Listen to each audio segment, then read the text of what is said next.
Untuk kita ngalami dimensi kelimpahan, jadilah penggarap ladangnya Tuhan yang rajin. Jadi butuh kerajinan untuk berbuah lebat. Oke, tambahkan kerajinan pada imanmu. Karena kita ngomong iman tanpa perbuatan pada hakikatnya adalah mati. Anda ngomong, saya percaya diberkati, tahun ini berbuah lebat. Tapi tanpa perbuatan, tanpa kerja keras, tidak ada apa-apanya. Tambahkan doa saudara dengan bayar harga, dengan pengorbanan, dengan kerja keras yang all out. Maka doa saudara akan mekar, akan menghasilkan buah-buah yang nyata. Jangan Anda gantikan kerja keras dengan doa. Yang ngomong ini bukan orang yang tidak berdoa. Oke, kalau kalimat yang sama keluar dari orang yang tidak berdoa, nanti maknanya berbeda. Ya, artinya begini, saya paham doa orang benar bila dengan yakin didoakan sangat besar kuasanya. Oke, jadi untuk kita berbuah lebat, ngalami kelimpahan, ada porsinya harus berdoa. Boleh katakan amin. Tapi juga ada porsinya harus kerja keras. Harus rajin. Harus tekun. Saya ketemu sama orang-orang Kristen yang rajin berdoa, tapi malas kerja keras. Yang kayak gitu gak akan ngelihat apa-apa. Tahukah saudara kenapa yang Tuhan pilih jadi muridnya adalah Petrus? Sederhana. Karena Tuhan ngelihat ini pekerja keras. Dia berusaha menangkap ikan semalaman, gak dapat ikan, masih tetap kerja loh. Gak ada hasil, masih tetap kerja. Kalau orang cuma ada hasil bekerja, biasanya kalau gak ada hasil terus jadi malas. Hebatnya Petrus, setelah gak dapat apa-apa, dia balik, dia gak segera tinggalkan kapalnya, tinggalkan jalannya begitu saja. Ya besok aja capek saya. No. Gak dapat apa-apa, dia tetap bersihin jalannya, beresin perahunya, dia tetap kerjakan semuanya itu. Yesus yang melihat ini pekerja keras nih, yang dicari penggarap yang rajin. Oke, pengelola yang rajin. Karena itulah Petrus yang dipilih oleh Yesus, Petrus yang digandeng tangannya, ayo sekarang melaut kembali bersamaku. Dan ketika Petrus melaut bersama dengan Tuhan, disuruh lemparkan jalannya, tiba-tiba dapat tangkapan ikan yang besar. Tahun ini engkau dapat berkat yang besar, kemenangan yang besar, mujizat yang besar. Tuhan kerjakan di dalam kehidupanmu. Tepuk tangan yang paling meriah buat Tuhan kita. Tapi yang akan digandeng tangannya oleh Tuhan untuk mengalami keajaiban-keajaiban seperti yang dialami Petrus adalah mereka pekerja keras. Dalam bidang apapun, bahkan saya di dalam bidang pelayanan, saya mau ngomong sama saudara, sejauh apa Tuhan bawa kita maju, saya dan saudara maju, juga ditentukan respon kita, apakah kita mau kerja keras. Gak ada pengganti untuk kerja keras. Doa harus, puasa harus, beriman harus, percaya harus, kerja keras juga harus. Mari kita baca di dalam Amsal 24 ayatnya yang ke-30 sampai 31. Aku melihat ladang seorang pemalas dan kebun anggur orang yang tidak berakal budi. Mari kita lihat seperti apa ya. Ayat 31.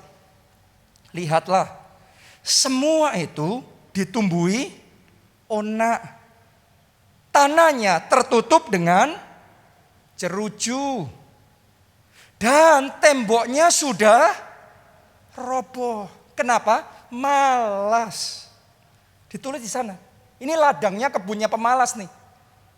Saya itu masih ingat. Sekian tahun yang lalu, zaman dulu saya masih tinggal di Jogja. Ya, saya punya rumah di sana. Tapi setelah itu saya pindah ke tempat yang lain. Dan selama sekitar setahun baru saya balik ke situ. Jadi selama setahun gak pernah ada di sana. Setahun baru balik ke situ. Waktu saya balik ke situ saya kaget. Karena tadinya taman saya itu indah. Tapi sekarang tamannya sudah jadi semak belukar. sudah penuh dengan ilalang dan sudah rusak kacau balau. Padahal taman itu nggak pernah saya rusak. Tapi karena tidak dirawat, taman yang indah jadi rusak. Saudara harus ngerti bahwa semua yang indah dalam hidup kita nggak perlu kita rusak. Cukup nggak dirawat. Cukup malas untuk merawat. Maka yang baik jadi akan rusak. Berapa banyak orang dipercaya Tuhan taman pernikahan yang indah. Tapi kalau tidak dirawat, yang indah jadi rusak. Kalau sudah nggak usah diurus deh. Sudah pokok kerja terus saja. Pernikahan nggak usah diurus, istri nggak usah diurus, suami nggak usah diurus, anak nggak usah diurus. Yang baik jadi rusak. Berapa banyak orang setelah rusak, loh kok heran. Saya nggak ngerusak kok dia bisa rusak. Sederhana, rusaknya bukan karena dirusak. Rusaknya karena tidak dirawat. Jadi butuh yang namanya kerajinan. Supaya nggak ada onak.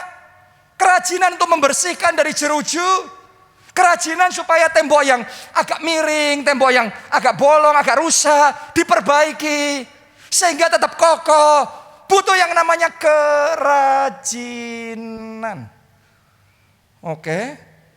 Saya mau ngomong sama saudara, Anda punya mobil atau Anda punya motor, perlu nggak supaya kotor kita kumpulkan lumpur terus kita lumpuri? Perlu apa tidak? Nggak perlu. Nggak perlu. Cukup dibiarin saja mobil bersih pun jadi kotor. Itu sebabnya setiap hari harus dibersihkan. Ya, saudara pernah lihat nggak mobil yang sudah sebulan 2 bulan nggak pernah dibersihkan? Itu nggak usah dikotorin, dia sudah debunya luar biasa. Kalau mobilmu dibersihkan setiap hari, terlebih lagi hatimu harus dibersihkan setiap hari. Amin. Orang yang malas membersihkan hatinya tiap hari, tadi ditulis, ladang hatinya penuh dengan apa yang pertama? Onak. Onak itu tanaman liar yang berduri, semak duri. Benih kalau tumbuh di semak duri, dia dicekik, dijepit, akhirnya mati, nggak bisa berbuah. Saya mau ngomong sama saudara, semak duri ini bicara tentang kekecewaan, tentang sakit hati, kepahitan.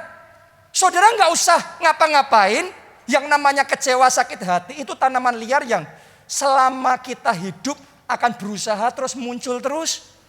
Onak sakit hati, onak duri kecewa itu. Anda bicara sama orang tua nggak cocok hati, nanti kecewa, sakit hati. Anda ngobrol sama teman, terus ada gesekan, kecewa, sakit hati. Anda duduk di gereja, terus kemudian ketemu sama sesama jemaat, bicara apa sedikit salah, kecewa, sakit hati. Yang namanya onak duri itu bisa muncul setiap saat. Sama seperti di ladang. Nggak usah diapa-apain, nggak usah ditanam itu semak duri. Nggak usah khusus kita impor dari Italia untuk nanam semak duri. Muncul sendiri saudaraku. Benar apa tidak? Seperti itu juga kecewa dan sakit hati. Dan kalau kita biarkan kecewa sakit hati dalam hati kita, kecil dibiarin. Lama-lama ladang hati kita, tanah hati kita penuh dengan kecewa sakit hati. Dan orang kalau sudah penuh dengan kecewa sakit hati, tidak bisa berbuah. Kalau kita sudah kecewa sakit hati di dalam pernikahan kita, susah menikmati sukacita dan kebahagiaan. Kalau kita izinkan kecewa sakit hati di dalam pekerjaan, kecewa sama bos, kecewa sama rekan kerja, kalau Anda biarkan itu terus menguasai hati saudara, akhirnya semangat kerja kita hilang. Orang kalau sudah semangat kerjanya hilang, bisa nggak berprestasi? Bisa nggak berbuah? Nggak bisa.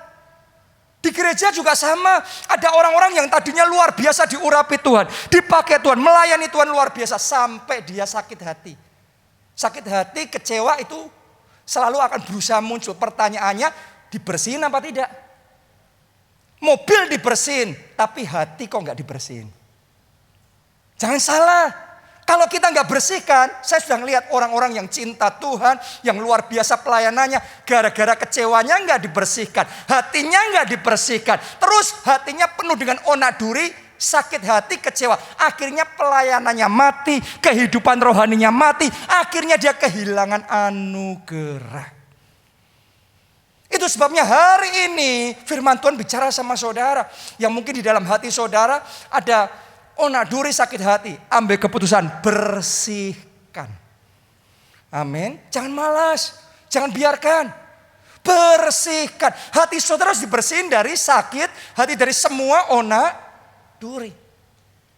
Itu yang pertama. Yang kedua, jeruju.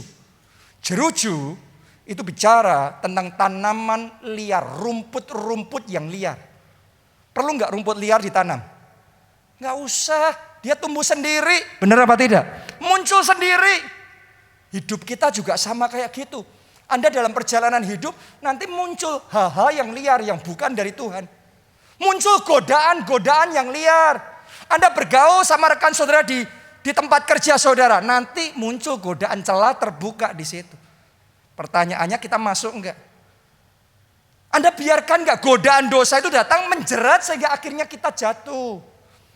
Nanti muncul imajinasi yang liar, keinginan-keinginan yang liar. Muncul pergaulan yang liar, hubungan yang liar. Kalau yang liar kita biarkan terus mendominasi dalam hidup kita, akhirnya rusak keluarga kita, rusak pernikahan kita, rusak kesehatan kita. Kalau gaya hidup kita liar, rusak kesehatan, rusak tubuhnya kan.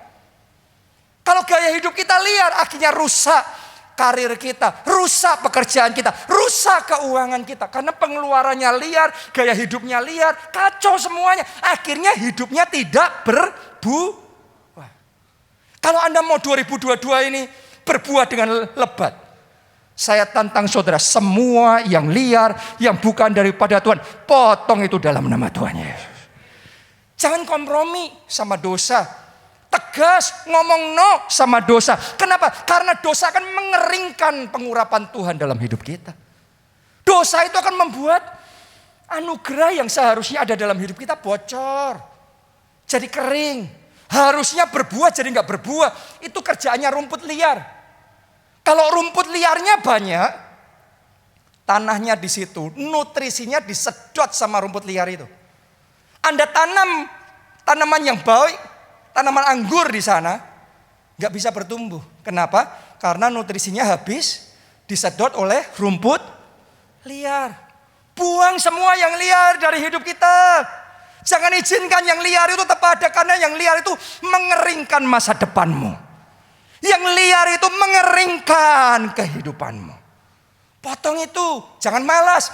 Jadi pengerja yang rajin, potong semua onak duri, potong semua jeruju. Dan yang ketiga juga, temboknya nggak boleh roboh. Jaga tembok saudara tetap kokoh. Sudah tahu nggak, tembok-tembok yang dibangun di sekeliling kebun anggur menjaga supaya binatang liar jangan masuk dan merusak kebunnya. Atau supaya pencuri jangan sampai masuk dan mencuri hasil buah anggur tersebut. Makanya dibangun tembok sekeliling, terus dibangun menara jaga. Jadi tembok-tembok yang roboh harus dibangun kembali. Saya perhatikan banyak orang, tembok-tembok kehidupan rohaninya roboh. Sejak 2 tahun pandemi, banyak orang Kristen tembok doanya roboh. Menara doanya roboh. Menara puasanya roboh. Dulu sebelum pandemi sebentar-sebentar puasa.